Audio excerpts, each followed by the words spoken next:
તો વેરાવળ કોર્ટે biased judgement આપ્યું છે અને તેનાથી પીડિતો નાખુશ છે તેવો દાવો કરવામાં આવી રહ્યો છે। ઉના દલિત કાંડના 5 આરોપીઓને જ કોર્ટે સજા સંભળાવી છે। વેરાવળ કોર્ટે માત્ર 5 આરોપીઓને 5 વર્ષની જ સજા સંભળાવી છે અને ગઈકાલે કોર્ટે આ ચુકાદો આપ્યો હતો, જેમાં 5 આરોપીઓને કસૂરવાર ઠેરવવામાં આવ્યા હતા। આપને જણાવી દઈએ કે વર્ષ 2016માં દલિત પરિવાર પર હુમલો થયો હતો અને સમઢિયાળા ગામે પીડિતોને બેરહેમીથી માર મારવામાં આવ્યો હતો। 37 જેટલા લોકોની સંડોવણી હોવાનો દાવો કરાઈ રહ્યો હતો, જેમાંથી કોર્ટે માત્ર 5 જ આરોપીઓને સજા આપી છે, જેની સામે પીડિતોએ અસંતોષ વ્યક્ત કર્યો છે। વધુ વિગતો સાથે જોડાઈ ગયા છે સંવાદદાતા ભાવેશ ઠાકર।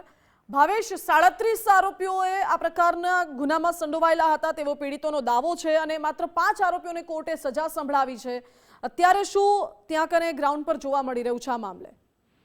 જી માનસી, હું તમને ચોક્કસથી જણાવી દઉં તો 10 વર્ષ પહેલા ઉનાની અંદર જે આ દલિત કાંડ થયો હતો તેના પ્રત્યાઘાતો જે છે તે પૂરા દેશમાં જે છે તે પડ્યા હતા, જેને લઈ અને એક સ્પેશિયલ કોર્ટ જે છે તેની નિમણૂક કરવામાં આવી હતી અને ગઈકાલે જ જજમેન્ટ આવ્યું હતું, જેમાંથી 37 આરોપીઓ જે છે તેને નિર્દોષ જાહેર કરવામાં આવ્યા હતા અને દલિત કાંડના જે 5 આરોપીઓ છે તેનું જજમેન્ટ જે છે તે આજરોજ સુનાવણી તેની ચાલુ થઈ ગઈ છે, જેને લઈ અને આ દલિત કાંડના જે પીડિતો છે તેનામાં ક્યાંક ને ક્યાંક અસંતોષ જે છે તે જોવા મળી રહ્યો છે। તો બીજી તરફ તેઓ એવી પણ માંગ કરી જણાવી રહ્યા છે કે હજુ પણ તે લોકોને ન્યાય મેળવવા માટે થઈ અને કદાચ ને હાઈકોર્ટથી સુપ્રીમ કોર્ટ સુધી જવું પડે તો તેમાં તેઓ કચાશ નહીં કરે। જી માનસી।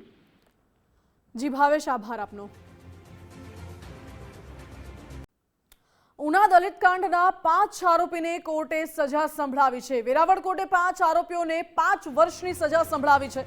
ગઈકાલે કોર્ટે 5 આરોપીઓને કસૂરવાર ઠેરવ્યા હતા। વર્ષ 2016માં દલિત પરિવાર પર હુમલો થયો હતો, જેમાં સમઢિયાળા ગામે પીડિતોને બેરહેમીથી માર મારવામાં આવ્યો હતો।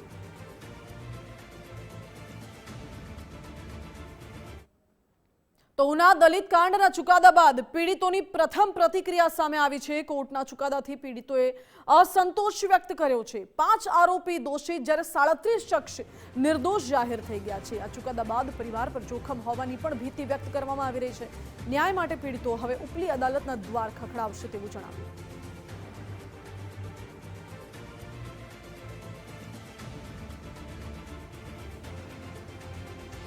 અમે 10 વર્ષથી લડતા હતા, છતાં અમને આમાં ન્યાય મળ્યો નથી અને 5 જણાને જે સજા કરી છે એને લુખ્ખા તત્વો આમ ખુલ્લે જે લોકોની ઉપર અત્યાચાર કરતા હોય એને જો છોડી દેવામાં આવતા હોય તો અમારે કઈ ભયથી જીવવાનું? અમે હાઈકોર્ટમાં જવા નથી અને આવા લુખ્ખા તત્વો જો અમારી હારે આવો અન્યાય કર્યો હતો તો બીજાની હારે આવો અન્યાય ન થાય અને ખરેખર અમે લડવા નથી। સુપ્રીમમાં જવાની હાઈકોર્ટથી સુપ્રીમ સુધીની અમારી તૈયારી છે। વેરાવળ સેશન કોર્ટે જે ચુકાદો આપ્યો છે, 5 આરોપીને દોષિત જાહેર કર્યા છે અને 37ને નિર્દોષ જાહેર કર્યા છે। ખૂબ જ દુઃખદાયક આ જજમેન્ટ છે। આ જજમેન્ટથી અમારો પરિવાર કાલથી શોકમાં અને ભયભીતમાં છે।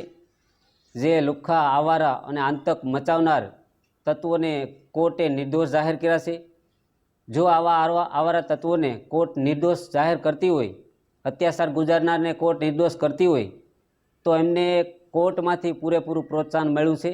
ફરીવાર હુમલાઓ અને આવા કૃત્ય કરવામાં એમને જરા પણ કાયદાનો ડર નહીં રહે।